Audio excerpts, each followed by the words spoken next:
Vamos a darle la cordial bienvenida al analista político Enrique Valderrama. Quique, ¿cómo estás? Muy buenos días. Gracias por estar en el programa. Buenos días. Muchas gracias, muy buenos días. Encantado de estar en Rumbo Político, como siempre, a tus órdenes. Te saluda Martín Hacha Fiorani. Muy contento de estar contigo, Enrique. Bueno, de todas maneras, ¿cuál es tu apreciación realmente de este culebrón que ha habido, el show que ha habido, que se ha hecho el Congreso de la República? Cambiamos a lo de la Junta Nacional de Justicia, lo dejamos realmente. ¿Cuál es tu apreciación? Bueno, creo que todo el tema se basa en una batalla institucional por el control del Ministerio Público. Creo que claramente hay dos bandos enfrentados, no de ahora, sino de la época incluso de Chávarri con Pablo Sánchez. Pablo Sánchez continúa aún, creo que es el operador principal de determinado grupo y de ciertos intereses. Y en el marco de esto, al parecer, los parlamentarios tuvieron la iniciativa de reformar, de destituir a los magistrados de la JNJ.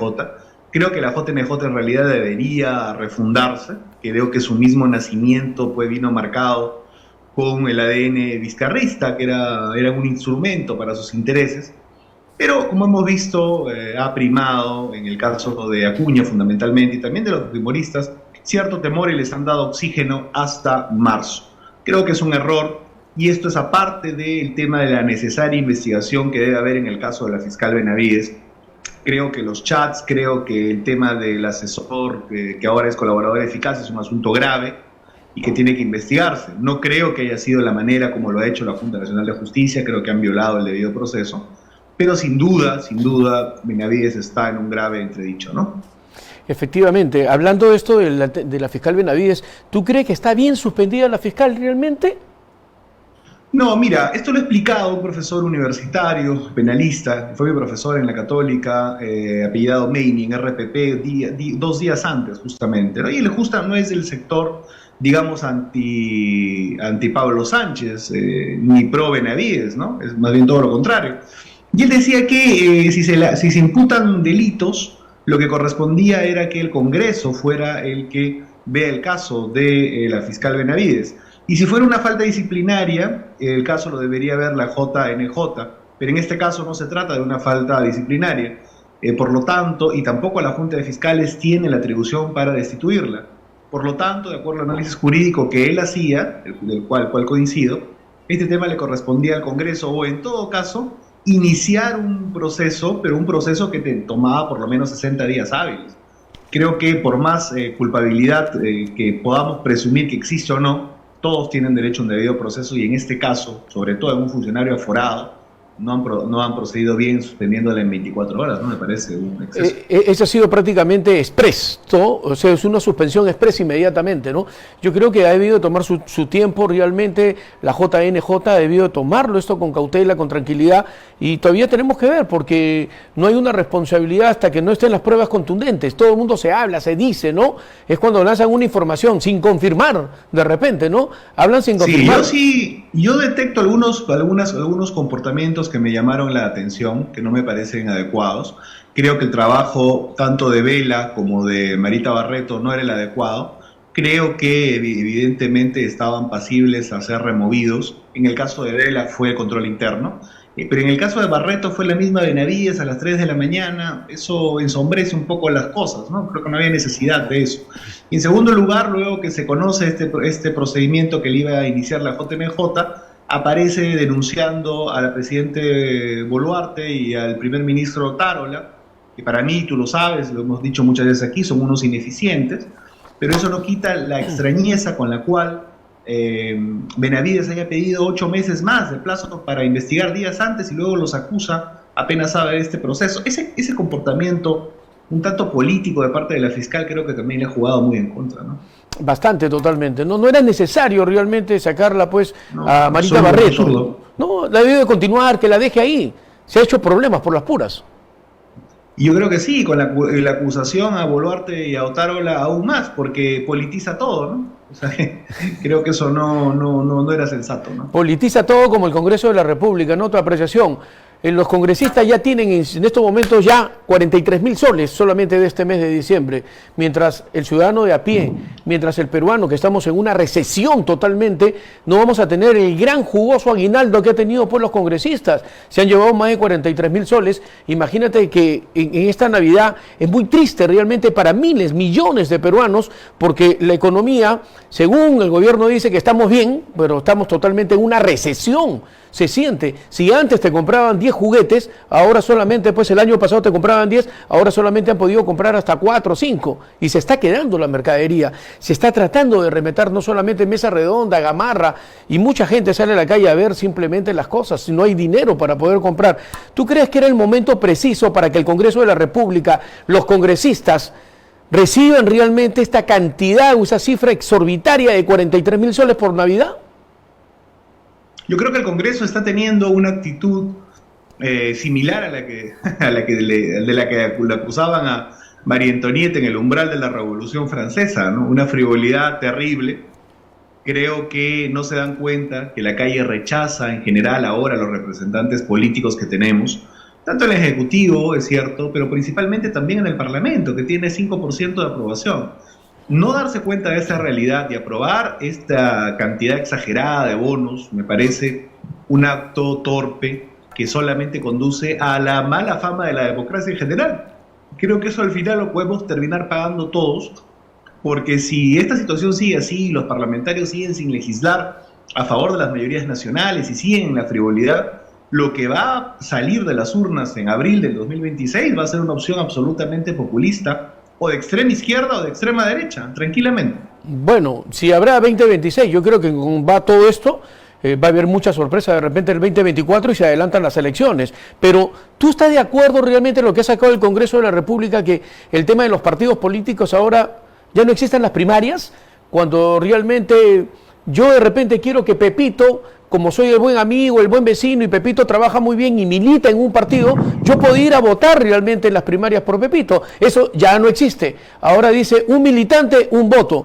¿No cree que esto va a ser realmente contraproducente? Porque internamente entre los partidos, lógicamente a dedocracia se va a poder poner a los candidatos o los secretarios también. ¿Está de acuerdo con el tema de las primarias o de repente lo que ha aplicado el Congreso de la República? Mire, lo que pasa es que hay un problema. El Congreso, no el Congreso, sino las leyes electorales se hicieron de tal manera, de espaldas a la realidad, que permitieron el ingreso masivo de partidos políticos, de una u otra forma, teniendo o pensando que estos mismos se iban a regular con las PASO, lo cual fue un esquema erróneo, porque una vez que tú abriste la puerta y tienes a los partidos en el Congreso, ellos mismos tenían el poder para evitar justamente las PASO e evitar que sean filtrados antes de las elecciones. Era algo obvio y evidente que iba a pasar. Pero los reformólogos, la gente de Tuesta y todos ellos, pues no tienen ni idea de lo que es un partido político. Creo que esto no ha sido un sistema necesariamente bueno. Creo que en la Argentina se ha comprobado, no en esta elección, sino en las anteriores también, que no necesariamente es un esquema bueno el de las PASO. Creo que lo que se debe procurar son democracia interna en los partidos y partidos fuertes. Es verdad lo que tú dices, no se debe permitir que deba haber democracia, pero tampoco creo que podamos decirle a cualquier persona que pueda votar en la interna de un grupo humano del cual no tiene ningún conocimiento. Eso también es cierto. Al final ellos van a elegir cuando ya los grupos estén constituidos en la elección externa. El problema que han dejado este tema es que como han abierto la puerta, vamos a tener 30 partidos políticos y no vamos a tener un primer filtro que son las PASO. El esquema estuvo mal planteado desde que empezó. No debía haber ni puerta abierta ni PASO tampoco, pero ahora ha habido las dos cosas negativas, digamos a la vez, ¿no? O sea, se han eliminado la posibilidad de que se reduzca y se ha abierto la puerta a todo el mundo. Complicado. Bueno, esa puerta la han abierto ellos porque han querido abrirla simplemente. Son 30 partidos, ahora más, en vía de inscripciones hay como 20. Estamos hablando de 50 partidos que podrían participar y va a ser así. Entonces, esto prácticamente son primera vez en la historia en nuestro país. Yo siempre he recordado que había solamente pocos partidos. Había el APRA, Acción Popular, el PPC y la izquierda. Después ya no existía más. Hoy en día tenemos más de 50 partidos, 30 partidos que ya están en el partidor y 20 que están en vías de que están tramitando, que están luchando realmente por tener. Y si esto se va para el 2026, imagínate la cantidad de congresistas que van a haber. Entonces, el presidente puede ganar ahora con una cifra mínima. El que va a postular a la presidencia va a ser mínimo. Se va a balcanizar, va a ser como una elección a un gobierno regional, en donde el primero pasa a la segunda vuelta con 10% y el segundo pasa con 8%, ¿no? Y vamos a tener que elegir en un universo de gente que no pasa de repente sumando todos el 30%, las dos opciones. Va a ser terrible, sin ninguna duda, ¿no? Va a ser el caos total de esto, y más aún que hay un rechazo total yo diría el 99,9% de los peruanos que no quieren saber de los políticos hoy en día, porque no han hecho realmente, nadie quiere ser. Hoy en día los partidos políticos nuevos que están naciendo están invitando para que los jóvenes quieran participar, y los jóvenes no. Yo no quiero saber nada de la política. Los dinosaurios de la política son los responsables, son culpables quienes se quedaron más de 30 años, 40 años dentro viviendo de la política. Ahí están las consecuencias hoy en día. Y tenemos una población que no quiere saber y va a dar un rechazo totalmente, que van a votar en blanco. No sé cómo va a terminar esto.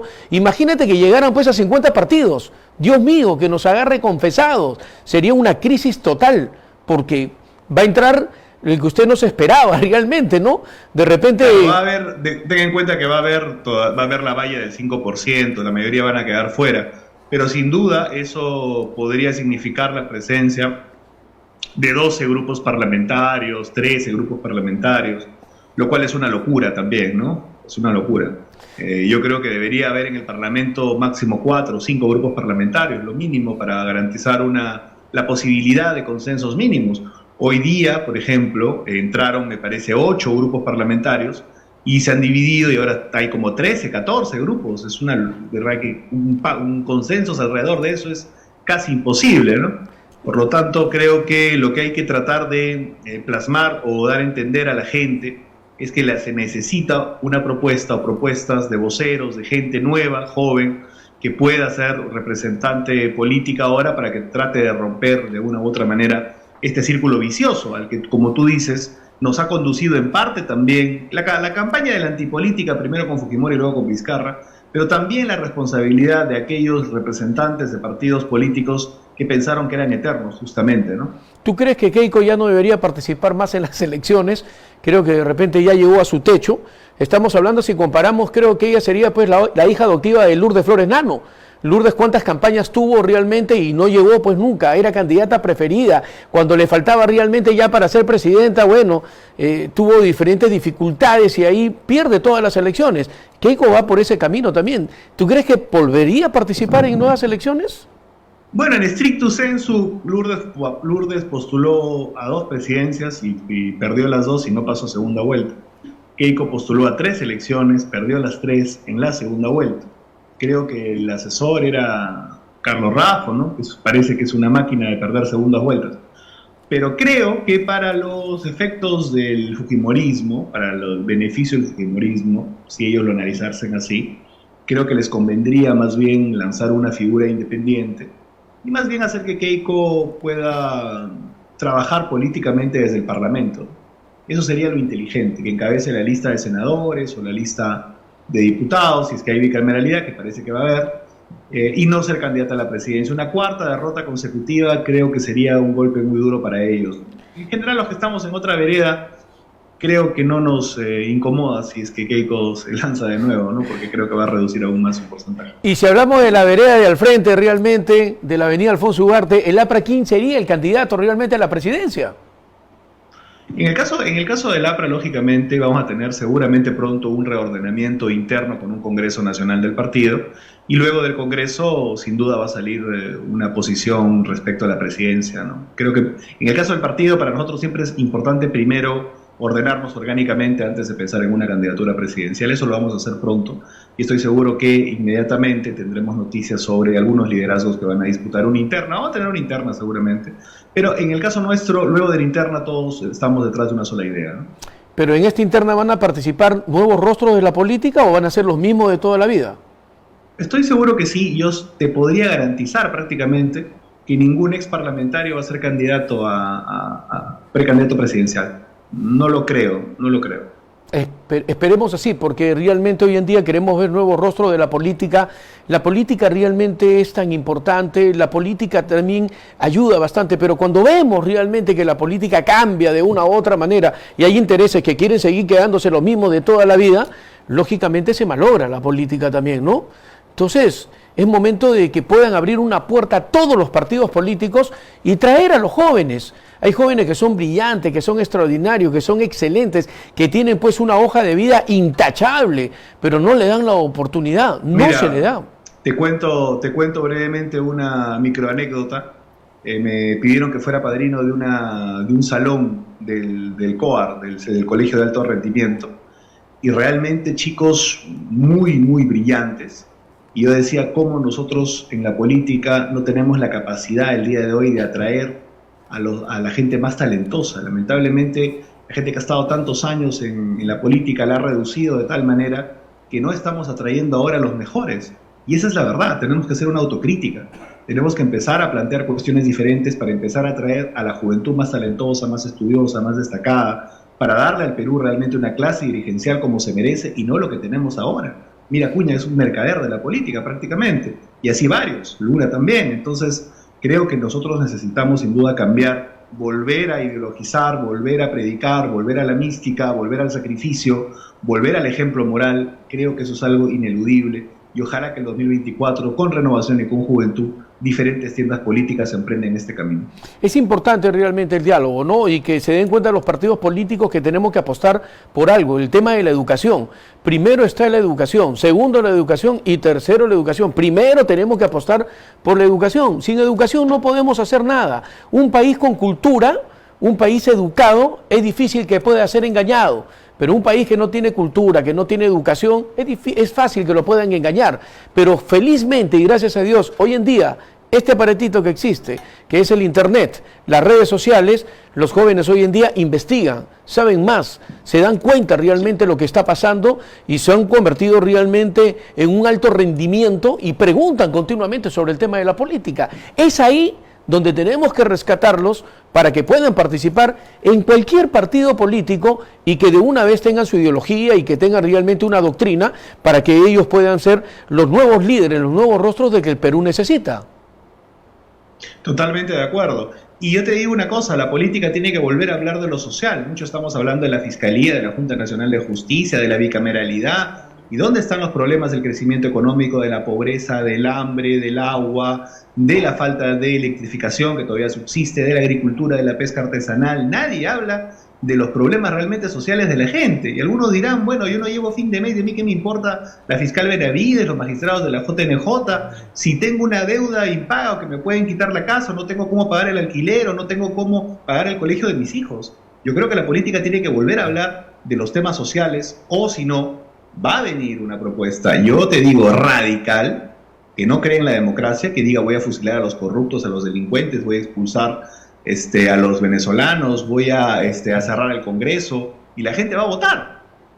Porque la política formal, las instituciones democráticas de alguna u otra manera no responden frente a los retos de los dolores hoy día de la población, y eso es muy grave. Es gravísimo realmente, ¿no? ¿Cómo se extraña realmente ese Parlamento, ese Congreso de la República que hace muchísimos años atrás teníamos pues una talla de grandes personas pensantes de la Cámara de Senadores y Diputados? Vamos a hablar de eso, de los grandes pensantes cuando teníamos la Cámara de Senadores y Diputados. Y es bueno la bicameralidad. No te muevas, Enrique, por favor, quédate unos segunditos ahí